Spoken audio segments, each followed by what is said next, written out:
En este espacio se habla de la propiedad privada, del Estado de Derecho, de la economía de libre mercado. Se habla de principios y funciones de la libertad en todos los ámbitos de la vida nacional. Aquí se habla libertad. RCR presenta Aquí se habla libertad con Víctor Maldonado.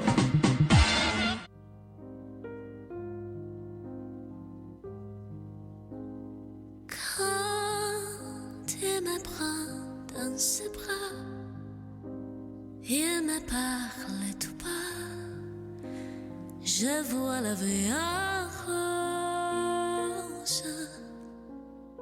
Il me dit d'amour, d'amour de tous les jours, et ça me fait quelque chose. Il est entré dans mon cœur une part de bonheur dont je connais la cause. C'est lui pour moi, moi pour lui. 12 de mayo del año 2021, escuchando una canción eterna, La Vie en Rose de Edith Piaf, pero ahorita con la voz maravillosa de Benedetta Caretta, para más datos de ella, una muchacha espectacular, muy joven, la novia de Hauser, el espectáculo con el violonchelo que ahora está tan de moda. Es una pareja muy linda. Cuando Hauser toca el tomado de la cintura de Benedetta Caretta, bueno, la música se hace todavía muchísimo más celestial. 12 de mayo del año 2021, miércoles de Perspectivas con Miguel Fontán, el programa nada más y nada menos que 45. Bienvenido, Miguel, gracias por estar en esta oportunidad de nuevo con nosotros. Hoy día es San Nereo, San Aquileo y San Pancracio mártires.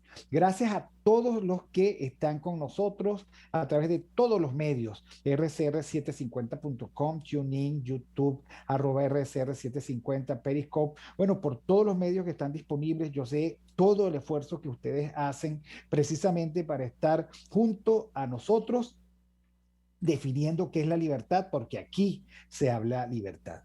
Gracias a Jaime Nestares en la dirección general de la estación, a Wilitza Arcaya en la gerencia de producción, nuestra gran y maravillosa Catherine Manzano en la producción, José Gregorio González en los controles y Marilia García, que se paga y se da el vuelto, hace las noticias y las lee y produce el contenido. Bueno, una dosis alternativa de talento que tiene Marilia García. Bueno, como les decíamos, estamos hoy miércoles de Perspectiva, Día de Mártires, San Nereo, San Aquileo, San Pancracio, con Miguel Fontán, analista político, por supuesto, nuestro contertulio de todos los miércoles, que plantea en perspectiva. Y precisamente tratando de preparar este programa, estábamos conversando sobre qué decir, o sobre qué plantear. Y la verdad es que nunca ha sido tan atinado Miguel Fontán como cuando dijo, bueno, hablemos de una de las desviaciones más vulgares de la política, que es el oportunismo. Y yo hoy en tantas cosas que he tenido que hacer temprano, manejando me recordé dos oportunistas, pero uno, digamos, el mayor oportunista, que tengo en memoria es Fouché. Fouché sirvió para todos los regímenes y siempre cayó parado. Entonces yo pensaba, bueno, Fouché, pero también el fundador del FBI, ¿será o no será oportunismo? Bueno, el todo no puede llamarse oportunista, pero hay algunos de verdad que la tiran de jonrón y que son, digamos, los césares del oportunismo en la política. Pero para saber finalmente qué vamos a entender por oportunismo, mejor dejemos este espacio para que Miguel Fontán finalmente plantee. Miguel, en estos tiempos de cambalache, ¿qué podríamos entender efectivamente como oportunismo en la política? Bueno, primero, gracias por esta nueva oportunidad, programa 45 o 46, ahora no recuerdo. 45, creo.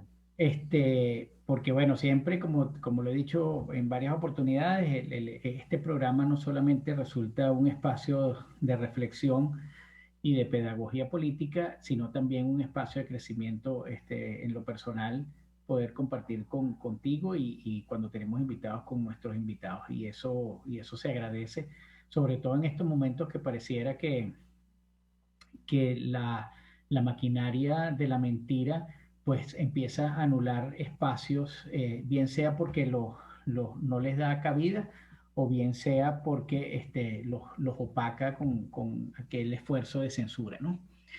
Fíjate, tú mencionabas algo en la entrada de los grandes oportunistas de la historia y es verdad, o sea, el oportunismo no es un fenómeno que ocurre en estos momentos. El asunto es que quizás los oportunistas que ocurrieron en la historia, especialmente en la revolución, en las revoluciones, bastantes casos de gente que se podría catalogar como oportunista que trabajaba para un régimen, después para otro y siempre caía de pie, como tú bien lo decías. El asunto es que lo hacían en favor de la República, ¿no? En todo caso, sus aportes todavía son importantes y sus legados todavía son importantes. La diferencia que vivimos con el oportunismo de hoy en día es que es un oportunismo no abonando hacia el bien común, sino abonando o hacia el beneficio propio o hacia el beneficio de una facción. Y ello no a costa de un grupo de poder, sino a costa del sufrimiento de un grupo de ciudadanos. Y eso es lo que lo hace desdeñable hoy en estos momentos, ¿no? Yo creo que ese es el oportunismo que nosotros tenemos que identificar y el oportunismo que nosotros tenemos que desechar, ¿no? Ahora, Miguel, tú sabes que en Venezuela hay unos imaginarios que definitivamente hay que desterrar. Creo que lo hemos comentado algunas veces. Por ejemplo, el tío Conejo, el vivo. ¿Ok? Y se le rinde culto al vivo venezolano, al vivismo, que tiene, por supuesto, expresiones irritas, como aquel que se colea, irritas e irritantes, pero también tiene que ver, por ejemplo, con los boliburgueses, con Claro. aquellos que se enchufaron, o sea, y tienen un lema, además, que no debemos olvidar porque hay que desterrarlo, y es a mí pónganme donde haya, ¿ok? O sea, a mí no me des poder, a mí simplemente ponme donde haya, que cuando me pongas allí, yo me voy a resolver los problemas, dame ese chance. ¿Ok? Uh-huh. Y bueno, por supuesto tenemos ese oportunista silvestre que tú abres cualquier puerta de las oficinas públicas y está alguno sentado con su paltó en la silla, y los hay también en el sector privado, o sea, gente que medra, pues, ¿no? Y que tiene su protocolo, son adulantes, son amorales, pues digamos que son infecciosos en el sentido que ellos pagan comisión, o sea, reparten los reales y al final crean dentro de eso que tú bien llamas un ecosistema criminal, crean las pústulas purulentas, ¿ok? Uh-huh. En donde sobreviven. Tenemos a esos oportunistas. Pero también está el oportunista intelectual, porque finalmente este es un país rentista y entonces el intelectual siente que le debe la vida, por cierto, muy, muy premoderno, porque al final, hasta la Revolución Francesa, en el antiguo régimen, los intelectuales dependían de una madame en los salones barrocos franceses, que Que le estos daba intelectuales cabida. daban lustre a esos salones barrosos y que ellas le daban cabida. La afirmación brutal, pero tajante, de Norbert Elias en su biografía de Mozart. Mozart nunca pudo ser libre, buscó la libertad y murió precisamente porque no encontró la libertad. Y unos añitos después, Beethoven era agente libre. Bueno, el espacio cultural no le daba a Mozart sino para tratar sin lograrlo. Entonces, ahora, lo sorprendente es que haya intelectuales ahora que busquen un amo, y que se vendan al mejor postor y que pongan su pluma a jugar pues a favor de quien le paga más. Esos también son oportunistas. Claro, sin duda. Y eso lo vemos sobre todo en regímenes autoritarios que empiezan a desplegarse hacia lo totalitario, porque por supuesto que todos los espacios todos los espacios suculentos de bienestar de alguna manera están regidos por ese poder totalitario autoritario, ¿no? Y eso, yo diría que tú que nombrabas al tío Conejo, el oportunista no es más que ese tío Conejo sublimado, ¿no? O sea, el que logró eh, llevar a otro nivel el tema del vivismo y entonces encontró el oportunismo y lo que llamamos el enchufado como un modo de vida, que es lo peor, ¿no? No es algo, quizás ya no sea algo circunstancial, sino es un modo de vida que esa persona va a desplegar aún en un régimen distinto, en un régimen de libertades, en un régimen de ley, en un régimen de méritos, ¿no? Porque una cosa tiene el oportunista, el oportunista no necesariamente, por supuesto que los hay muchos, ¿no? Pero no necesariamente es el mediocre que siempre fue este, echado a un lado precisamente por ser mediocre. Hay oportunistas que uno se pregunta por qué escogieron ese camino si tenían toda la posibilidad de ser una luz frente a en esta oscuridad. Pero bueno, quizás la sociedad esa sociedad superficial, de esa sociedad de solo pensar en lo material y alejarse completamente de lo moral, como tú lo decías antes, esa sociedad que se alejó de lo espiritual, y esa sociedad que prefiere estar sentado en un restaurante bebiendo un whisky 18 años con un militar en vez No, de... y firmando por el ministerio. O sea, Exacto, estoy exacto, hablando de tiempos pretéritos, cuando había ministerio, además, ¿no? Y exacto, tenían crédito.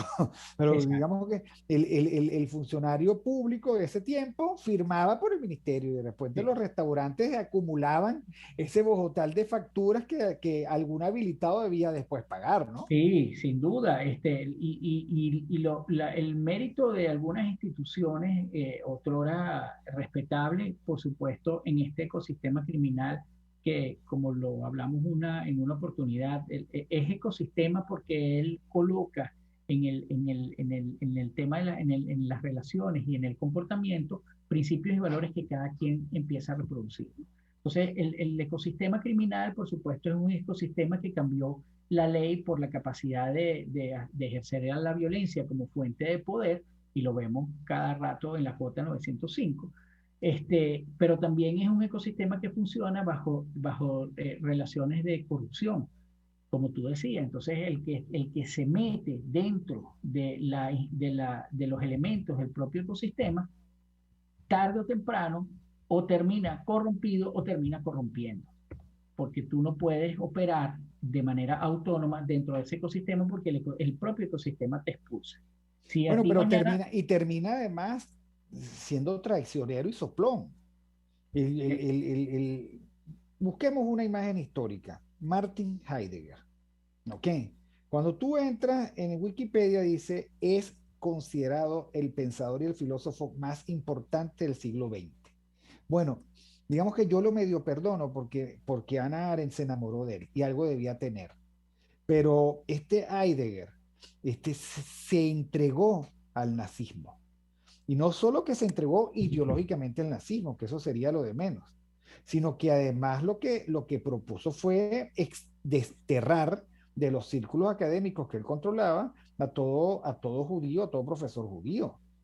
Este, la forma de amar de Arendt, en ese sentido, de perdonarlo al final, muy probablemente porque él fue circunstancia y argumento para pensar todo el terror y toda la tragedia que significó el totalitarismo, pero allí tienes, o sea, cuántas facturas tendría Heidegger, por qué Heidegger no pensó a la altura de su producción filosófica y se comportó como una cosa absolutamente deleznable. bueno, Este, hay gente bueno, justificarlo es muy difícil justificarlo, ¿no? Pero le da el motivo de tal acto a que él quería ser rector de la universidad, y esa, por supuesto, era una bueno, de y las eso no es cosas. oportunismo. Totalmente. Y ahí es donde vamos, precisamente ahí es donde vamos.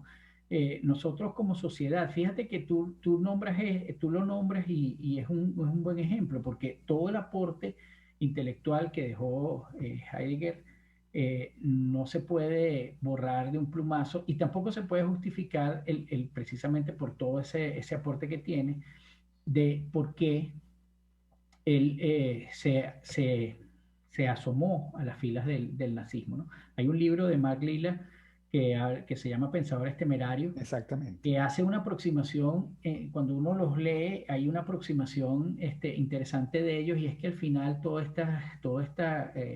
esta serie de pensadores que apoyaron procesos totalitarios creían que en el fondo, como ellos tenían una superioridad intelectual, podían dominar el Bueno, proceso. él los llamaba intelectuales filotiránicos, y tú lo nombras y yo no puedo quitarme de la cabeza esa infausta entrevista que Marcel Granier le hizo a Jorge Olavarría.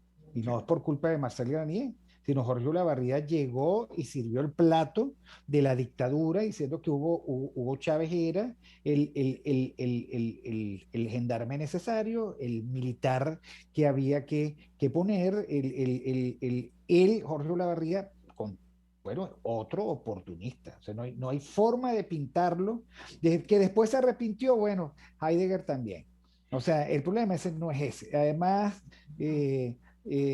no sé, de arrepentimiento de ese tipo. Que después tuvo coraje, seguro.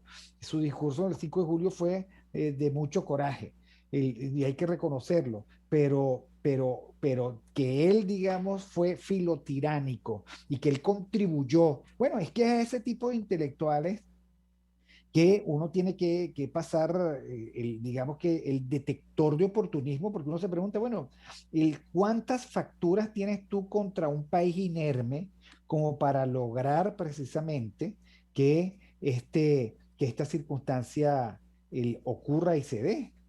Bueno, eh, eh, eh, yo diría también, le agregaría, Víctor, a lo que dices, el tema de la incomprensión, ¿no? Por supuesto que el oportunista mediocre no le podemos pedir comprensión. Ahí, cuando Aren habla de Eichmann, una de las cosas que dice es que él no piensa en el sentido no de que no es capaz de reflexionar, porque por supuesto que él tuvo que pensar para hacer toda la trama de enviados a los campos de exterminio.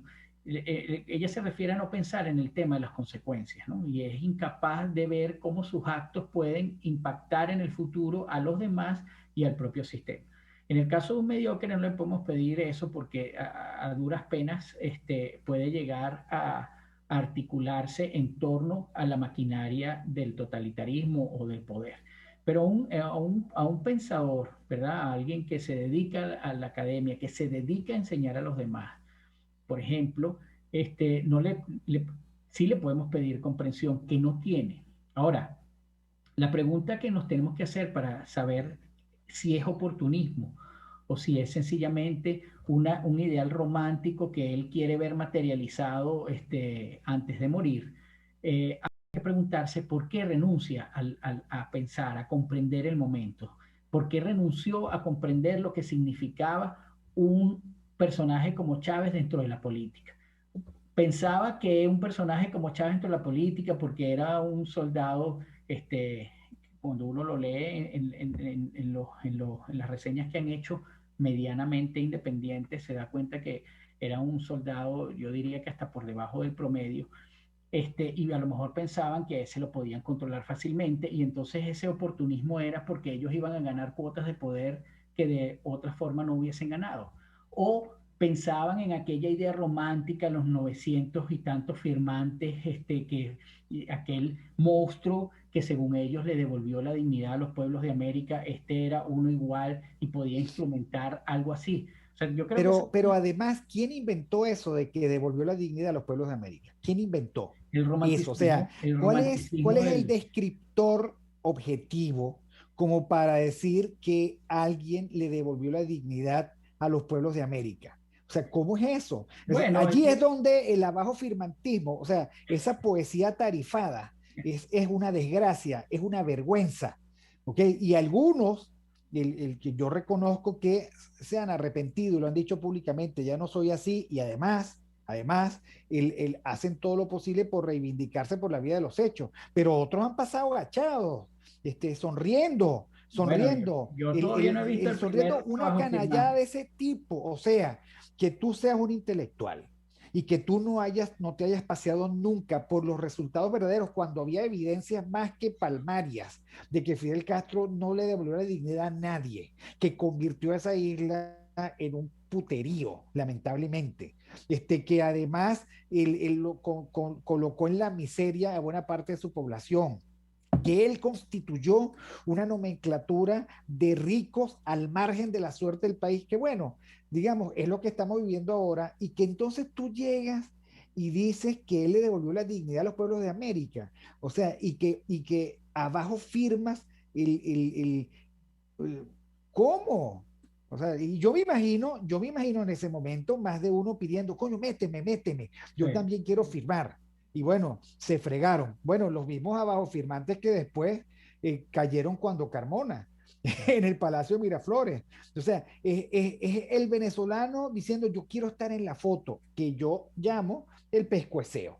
O sea, algunos quieren permanentemente pescuecear, y eso también forma parte Del de esta oportunismo. lógica del oportunismo político, y a veces el pescueceo queda o sale muy mal, porque es que en el fondo lo que estamos planteando, querido Miguel, es que te arrebatas, o sea, el que quiere pescuecear, el de tanto póngame donde haya, el que quiere estar, digamos, en la foto, al final no piensa y comete esos exabruptos terribles de errores históricos en los que se ve lamentablemente inscrito, ¿no?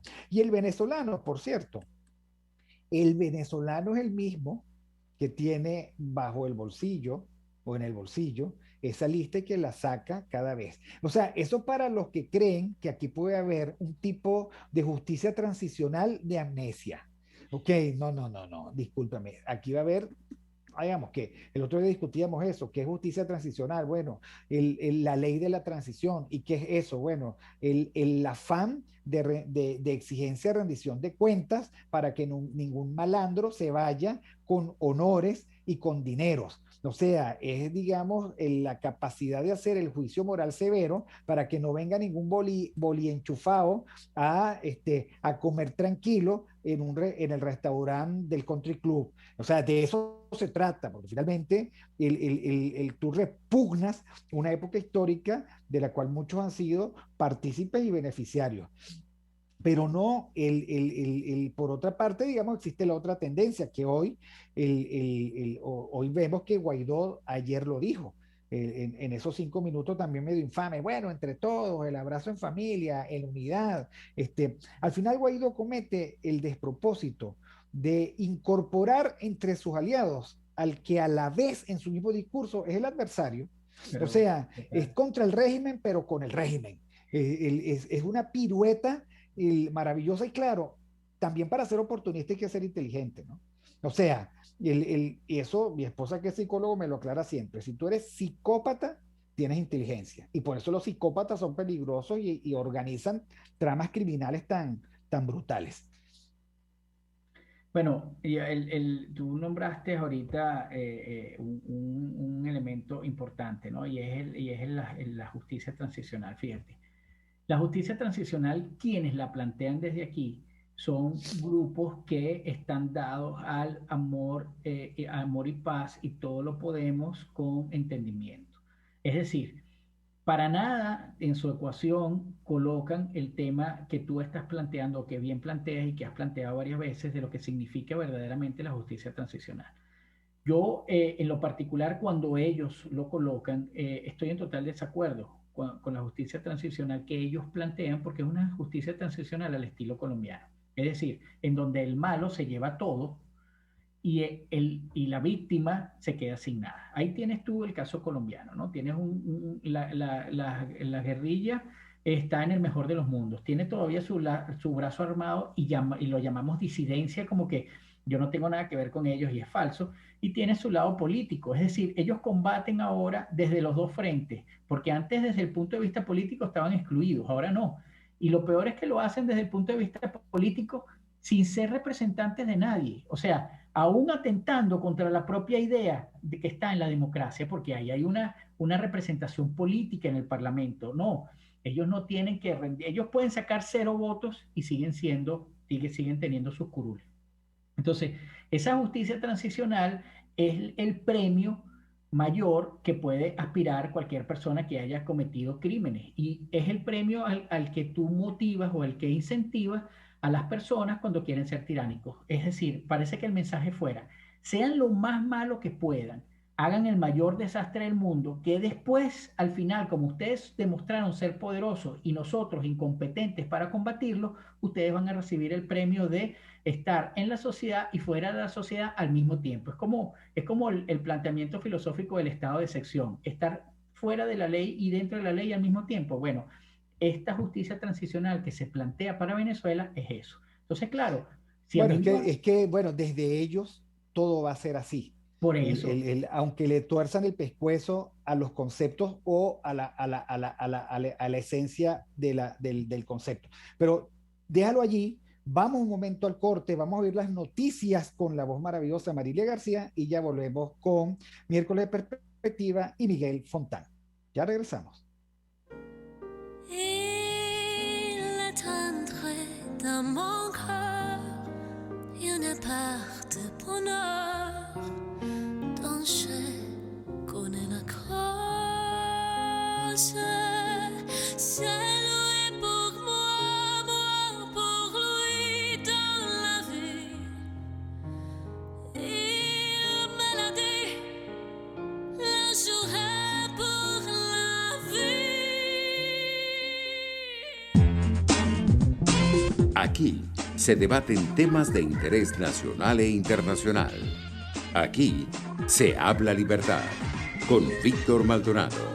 Solo por rcr.tv, la radio que se ve. Sintonícenos a través de Periscope, @RCR750, la radio que se ve.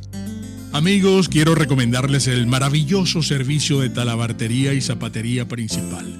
Todo en reparación de artículos de cuero, pero también tela sintético y lona. ¿Quieres rescatar maletas, maletines, morrales o quieres embellecer tus zapatos y carteras? Talabartería y zapatería principal. Visítalos en el Centro Comercial Galerías de Prados del Este. Talabartería y zapatería principal. El arte de trabajar el cuero. ¿Vas a emigrar a otro país? Trámites Legales Express. Expedimos, legalizamos y apostillamos tus documentos para el exterior. 0424-249-0332. Pregunta por Salvatore y l'originale. Trámiteslegalesexpress@gmail.com. La solución en tus manos. Les saluda Andrés Velázquez y los invito cada miércoles a sintonizar un programa que aborda de cerca la actualidad política y social del país. Contigo, Andrés Velázquez. No te lo pierdas. Contigo, Andrés Velázquez. Solo por RCR 750, la radio que se ve. Informe RCR presenta titulares. En el marco del Día Internacional de la Enfermería, gremios de enfermeros de Caracas salieron a las calles para exigir salarios dignos. Denuncian que emergencia del Hospital Universitario de Maracaibo colapsó.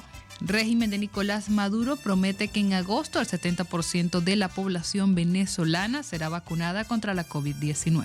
En internacionales, últimos bombardeos en la Franja de Gaza elevan a 48 los muertos.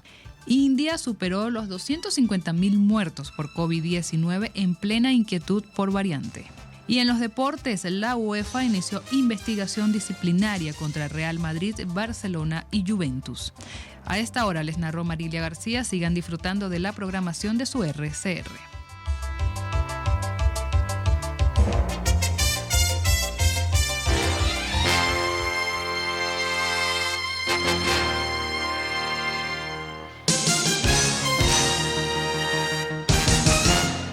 Mis amigos, una empresa comprometida y responsable con su personal es una empresa segura, y Produzca es la compañía pionera en Venezuela que ofrece la mayor cantidad de equipos de comprobada calidad para garantizar la seguridad integral de toda la nómina industrial de cualquier empresa. El catálogo de Produzca es inmenso, todo tipo de guantes, cascos, accesorios y productos varios de protección para tu personal. Conoce más de Produzca en www.produzca.com. Produzca, seguridad en tu empresa de los pies a la cabeza. De costa a costa, cada semana, usted podrá ser parte del sentimiento varguense que inundará la señal de RCR, el Pitazo en Vargas. Acompaña a Luis López en el recorrido por la ruta de la actualidad informativa en el litoral. Comentarios, denuncias, reportes de tránsito y cómo están las playas. Información de primera mano de todo lo que ocurre en el estado Vargas. El Pitazo en Vargas, todos los domingos, a partir de las 8 de la mañana, por RCR 750 AM.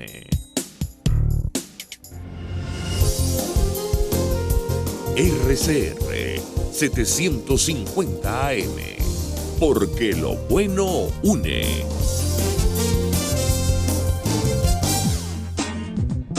Ideas para alcanzar un país con libertad económica, democracia política y seguridad jurídica. Aquí se habla libertad con Víctor Maldonado. Solo por rcr.tv, la radio que se ve.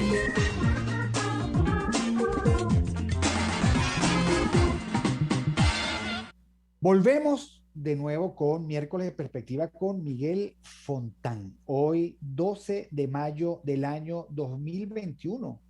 San Nereo, San Aquileo y San Pancracio. Gracias a todos los que están desafiando el debate en el canal de YouTube. Por cierto, por allí veo a Flor Iscaray, como siempre, planteando preguntas interesantes.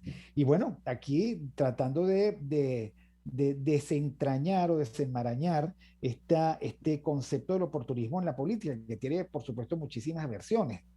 Y estábamos hablando, Miguel Fontana estaba conversando sobre la justicia transicional. El problema, Miguel, y cuando tú conversabas, yo recordé el momento terrible en el cual una asamblea legítima en el año 2016, en sus primeros meses de gestión, se planteó hacer una ley de amnistía. Impresentable terminó siendo.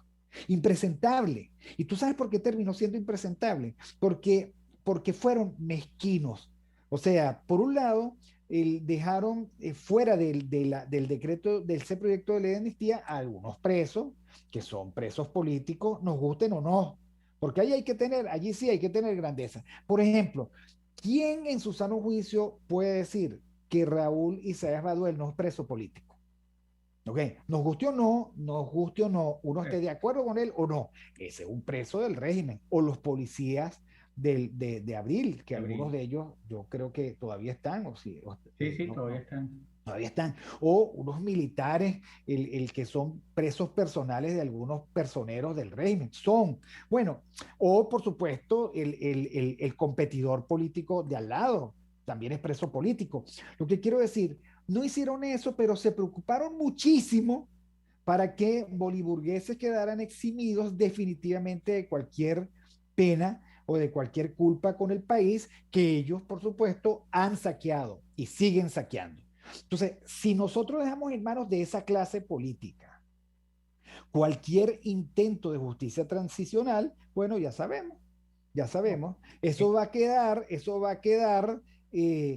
picado de alacrán, entendiendo que en esa cesta lo que hay son huevos de serpientes y alacranes. Eso es lo que no se puede permitir, y por eso es que la intelectualidad radical tiene que el contribuir a la definición precisa de los conceptos y los cursos estratégicos. Tiene que haber justicia transicional probablemente, pero tiene que haber justicia transicional para perseguir el crimen de Estado, para perseguir el saqueo del país, para que estos que están al frente del poder fáctico rindan cuentas, para que paguen todas sus culpas y para que se indemnice el, el, el, el, a todos los que están agraviados.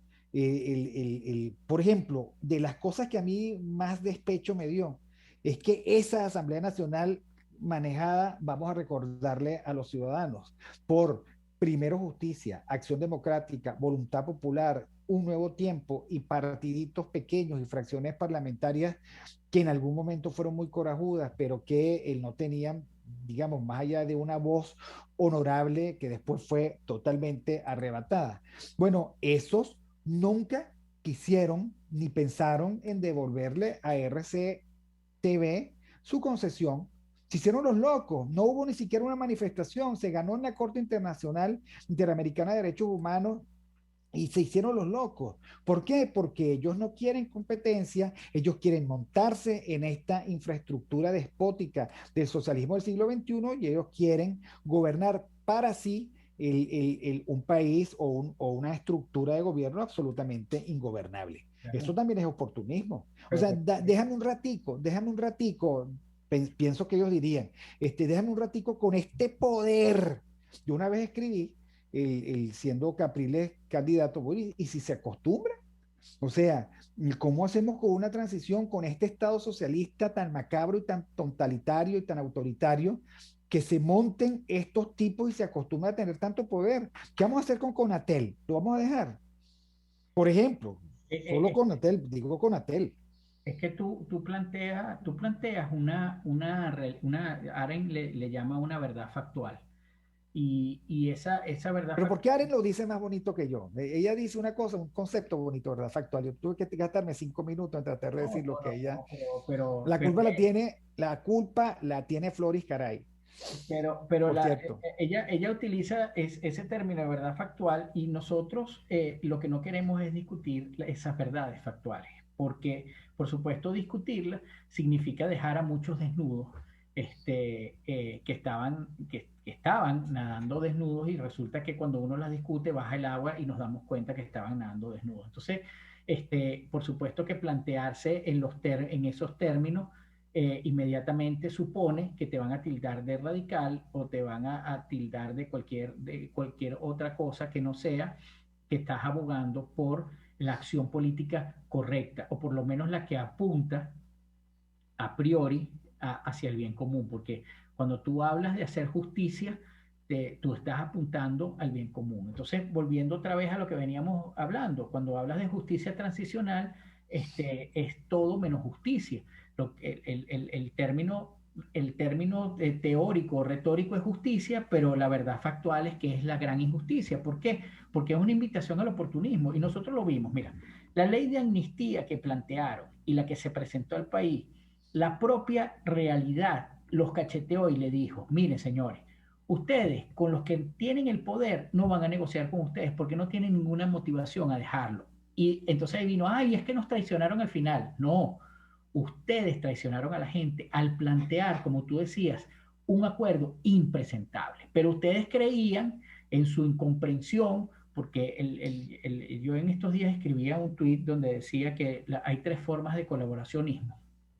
Y voy a hacer un paréntesis en esto.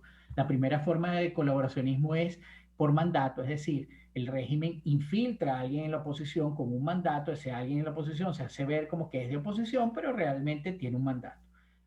La segunda forma es aquel que era en un momento una persona con principios honesta, pero que el régimen de alguna manera logró corromperlo en su virtud y entonces ahora o lo obliga a actuar en favor de él o lo hace muy bien porque hay muchas privilegios y compensaciones monetarias. Y está el tercero, que es producto de la incomprensión absoluta, que siendo una persona honesta, incorruptible todavía, como su incomprensión es tal, no puede ver el contexto, sino que... O sea, el último es el bruto.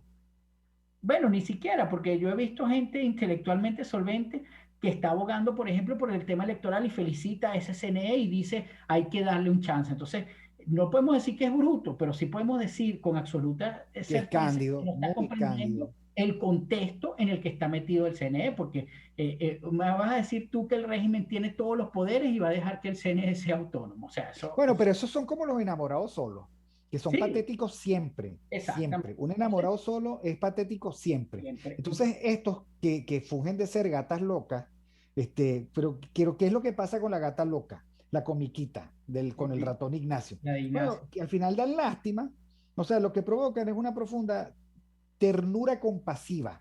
O sea, pobrecita, la gata loca, no ve la realidad, Sí, ¿ok? Y está enamorada de un imposible, porque como una gata enamorada de un ratón, que además es maltratador, está enamorada de un imposible. Ella va a creer al final que el ratón Ignacio va a cambiar, no, porque se acaba la comiquita, se acaba el montaje, exactamente. desaparece la gata loca y desaparece el ratón Exactamente. Ignacio, Es desaparece que todo. eso es la clave. Desaparece el ecosistema. Y el ecosistema, ningún ecosistema, desde Spinoza hasta acá, todo el mundo que conoce el tema de Spinoziano sabe que todo ecosistema se organiza para vivir, no para morir.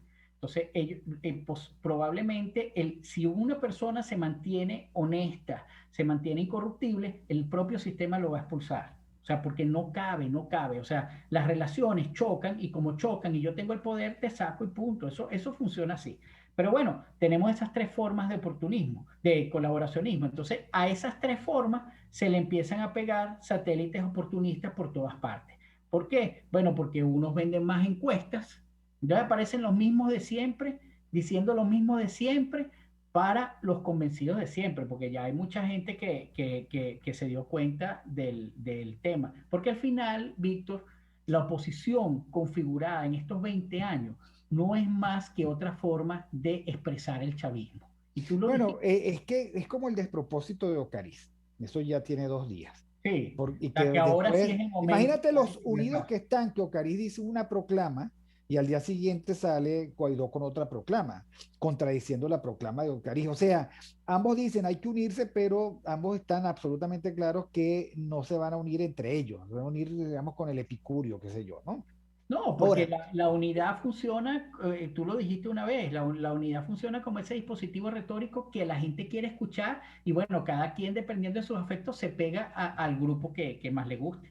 pero es que hay un oportunismo que es muy detestable, que es el oportunismo del marido cornudo, o sea, mejor dicho, que monta cacho. Entonces llega a su casa borracho, ¿ok? Oliendo a mujer ajena, ¿ok? Este, por supuesto, tarde, sin real en el bolsillo, con las tarjetas de crédito llenas, ¿ok? Y llega y diciéndole, mi amor, yo solo te quiero a ti. Y ahora, la mujer tiene, por un lado, un discurso, mi amor, yo solo te quiero a ti, y por otro lado, eso que llama Arendt la realidad factual, ¿no? ¿Ok? Exacto. Que es un tipo borracho que huele a otra, que se gastó los reales con otra, que llegó tarde y además está en condiciones impresentables. Toda la que ustedes quieran imaginarse, la corbata torcida, la camisa rota, lleno de Pico de color gallo. de maquillaje. Entonces, ¿a qué le vas a hacer caso? Entonces, de nuevo, Ocariz. Ocariz dice una cosa y Ocariz es la representación conspicua junto con Guaidó y todos ellos de 22 años del elenco del fracaso. De ¿Qué vas a oportunismo. oír? ¿A qué vas a acatar? ¿A la realidad que se ve? ¿O al discurso de nuevo, vamos a unirnos, pero nosotros mismos, para que nos den otra oportunidad? Mi amor, yo sí te quiero. ¿Qué es lo que vamos nosotros a acatar? ¿La realidad factual o la apariencia o el epifenómeno? No, yo creo que hay mucha gente, por lo que uno puede observar en la calle y en las redes, en las opiniones, hay mucha gente que ya sabe que eso es puro discurso, pura retórica y además una disociación completa, porque tú mismo lo dijiste ahorita, una disociación completa con lo que es la realidad, ¿no? Entonces ellos se quedaron en una fórmula que les funcionó, que les funcionó durante un tiempo, porque fíjate, si tú en el 2013, o sea, tú lo comentabas hoy cuando estábamos hablando. se supone que un político cuando entra por primera vez en la escena, podemos decir que, bueno, dependiendo del político, por ejemplo, en el caso de Guaidó, que tenía cierta, que era inexperto en muchos temas, tú esperarías que después de 3 años él hubiese avanzado. No avanzó ni siquiera en la forma de expresarse, ni en el discurso, ni en la profundidad, ni en la forma de igualar las ideas, ¿no? O sea, no avanzó, se quedó.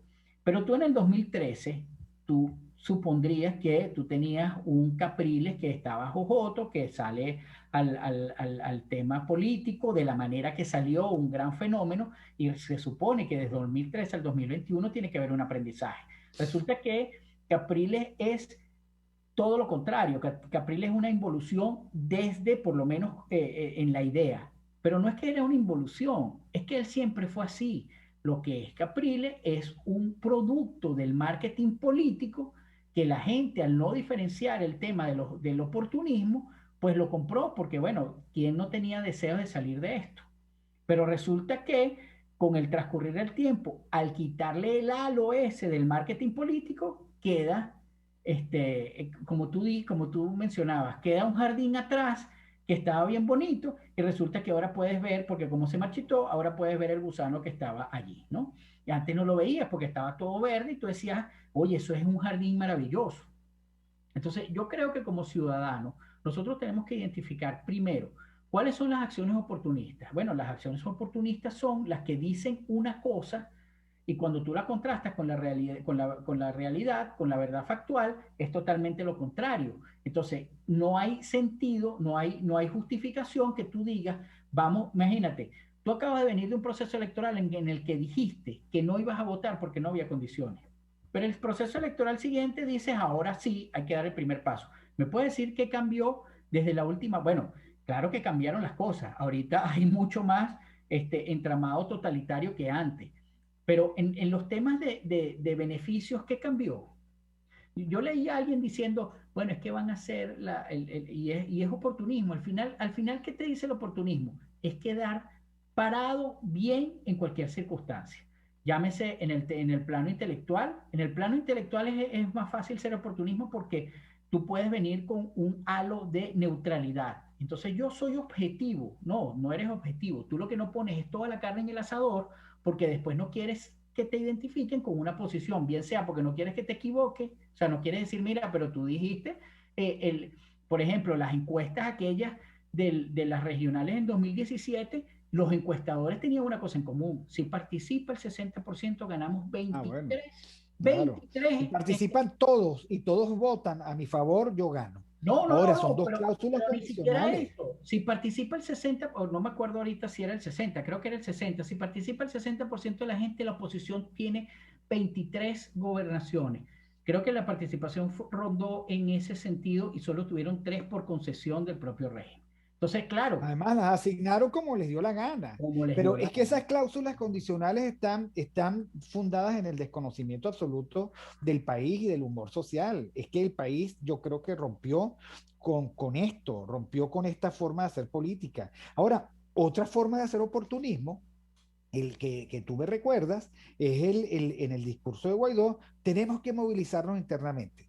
Explícame, Guaidó, este, cuántos muertos y cuántos detenidos hacen falta más para que esto tenga algún sentido. Eso no lo dice, no lo dice.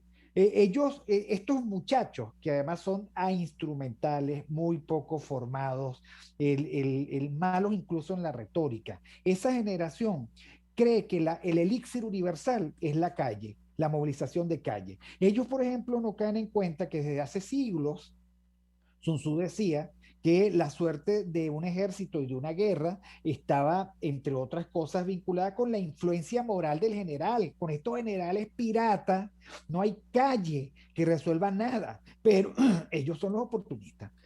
Oportunista también es un dirigente político que ve un gentío y que llegan ellos tocando tambor para que los vean. Ese mitin no era de ellos, pero ellos entran y culebrean su mitin. Bueno, al final, digamos, ¿cómo hacemos para que la política se deslinde de este oportunismo que nosotros hemos tratado de tocar y de retocar, y comience a ser una política diferente. Por supuesto, antes que se me olvide, el oportunismo y el mérito se confrontan siempre. Sí. El oportunista nunca tiene mérito, pero tiene amigos, es adulador. A mí póngame donde haya, y digamos que yo pago el costo de ponerme donde haya, como dicen los venezolanos. Bueno, ¿cómo se hace para fundar una sociedad meritocrática cuando aquí los políticos fracasan y no se van, se atornillan? Cada fracaso, han perdido más pellejo que las culebras, y cada fracaso los atornilla más. No renuncia a ninguno, pero es que hasta Pablo Iglesias renunció en el único discurso sabio de ese pobre ser: renuncio porque no sumo, resto. Estos restan, y no se van, sino que proponen la solución Ocariz: reelígeme de nuevo. Porque, bueno, entre otras cosas, eso es un buen ejemplo. Entre otras cosas, en España le hicieron pagar el costo político de la mediocridad. En Venezuela no hay costo político. O sea, tú puedes salir hoy, meter la torta y tú apelas a ciertos elementos, por ejemplo, de me tuve que ir en el exilio. No importa cómo vivas en el exilio ahora, pero me tuve que ir. Entonces la gente hace de eso un elemento empático y ya el costo político es cero. Aquí nadie paga costo político. Ahí tienes a Guaidó con un presupuesto de 53 millones de dólares, que es un presupuesto de campaña. No hay costo político de eso. Tienes una rendición de cuenta pendiente de Citgo, que el tratamiento que le dio esa oposición de pacotilla fue el mismo que le daba el régimen, y tienes costo político cero. Y así, cuando tú empiezas a ver Bueno, la Asamblea Nacional renunció ante la Contraloría de la General del régimen, por llamarlo de alguna manera, renunció, hizo, digamos, su declaración jurada de bienes de salida, y todavía tienen un presupuesto en el que cobran como diputados. Claro, pero es que por eso, porque cuando el costo político es cero, tú lo que tienes es que estar pegado de la fuente de suministro, y la fuente de suministro es el propio régimen, o, aquellos elementos desde afuera que por incomprensión creen que esto todavía es la opción, entonces lo siguen alimentando. Mira, la oposición le está pasando como a Cuba con Rusia. O sea, en algún momento lo financiaron porque creían que iban a vencer al imperio con la isla, y resulta que después fue un lastre y una carga económica que en algún momento tuvieron que romper. Bueno, así es la oposición con las ayudas humanitarias. O sea, nosotros no tenemos ninguna posibilidad de salir de esto si está esta misma oposición, porque, y creo que insistir eso siempre, esta oposición es otra forma de desplegar el chavismo, con otros nombres, con otros actores, pero la lógica es igual. La lógica es tan igual que es igual de totalitaria, y tú lo has nombrado. Cuando están en el poder se cierran, no dejan, no incluyen a nadie, y el propósito no es salir de esto. Ni siquiera tienen vocación de poder. O sea, si tú hubieses tenido vocación de poder en el 2013, tú sales a la calle. Tú sales a la calle, no es que voy a evitar una matanza. ¿Qué matanza evitaste? Si aquí, entre la delincuencia, la falta de medicinas y la crisis que teníamos, se murió más gente que en cualquier guerra en ese mismo periodo de tiempo. Entonces, ¿de qué me estás hablando? Lo que tú estás haciendo es precisamente no querer salir de esto, porque uno, no sabes qué vas a hacer. Primero, yo quiero saber, si tú le das a la oposición hoy el poder, ¿verdad? ¿Cómo se va a enfrentar con estos tipos que sí tienen las espuelas afiladas y que sí van a hacer lo que tienen que hacer, o lo que ellos consideran que tienen que hacer para mantenerse en el poder? Bueno, la brisita bolivariana, ¿no? Exacto. Es absolutamente implacable en ese Exacto. Y sentido. entonces vas a tener que negociar hasta tu puesto. Sí, yo soy presidente nominal, pero detrás de ti tú no puedes ejercer nunca como presidente, porque te van a llevar por el medio. Y te van a llevar por el medio porque mientras tú no tienes la convicción que se necesita para asumir la ruta del poder, para tomar el poder y para ejecutar lo que tienes que ejecutar, los otros sí. Fíjate lo que pasó en Bolivia. Ay, no, entonces vamos y hacemos las cosas de esta forma porque somos demócratas. ¿Qué pasó cuando llegaron al poder los que sacaron?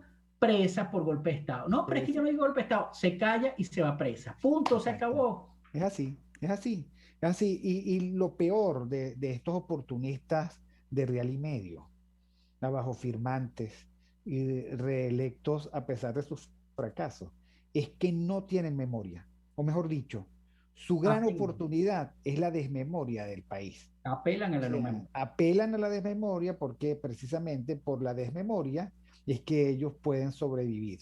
Porque una vez que la sociedad se dé cuenta de que la realidad es otra y que las palabras de ellos no empreñan, son absolutas y totalmente estériles, no significan nada, no tienen que ver con la realidad, ellos no tienen vida. Y yo les voy a decir una cosa, si alguien pasa a retiro con una fiereza implacable, es este pueblo venezolano, que tarda en recelar, como decía el chiste aquel, pero una vez celoso se deja arrebatar por su locura. Cuenten con eso, porque eso está muy arraigado en la cultura del venezolano. Nos queda 1 minuto y medio, Miguel. ¿Cómo cerramos este programa? Bueno, vamos a cerrarlo invitando al coterráneo que nos escucha precisamente a identificar esos niveles de oportunismo en el que el discurso no se compagina con la acción y al final la acción política no abona hacia el bien común, sino hacia el bien de unos pocos o de una facción, que es peor. Bueno, esto fue todo hoy en Miércoles de Perspectiva, 12 de mayo del año 2021, Miércoles de Perspectiva con Miguel Fontán, @MiguelFontán en Twitter. Día hoy de San Nereo, San Aquileo y San Pancracio. Gracias a todos los que nos escucharon, gracias a Jaime Nestares en la dirección general de la estación, a Wilipsa Arcaya en la gerencia de producción, Catherine Manzano en la producción, José Gregorio González en los controles, Marila García en las noticias. Nos leyó unas noticias muy lindas, muy lindas. Gracias, Marila. Bueno, y saludos a todos, nos vemos el próximo viernes. Chao, Víctor, gracias.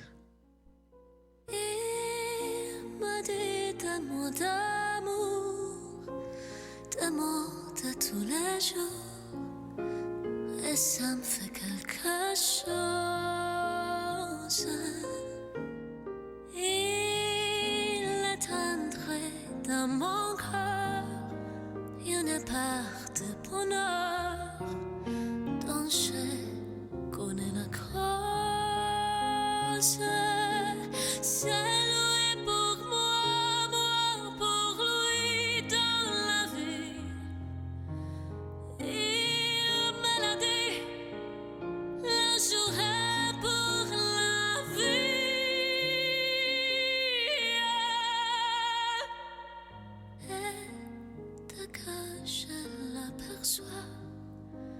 Alors je sens dans moi mon cœur qui bat.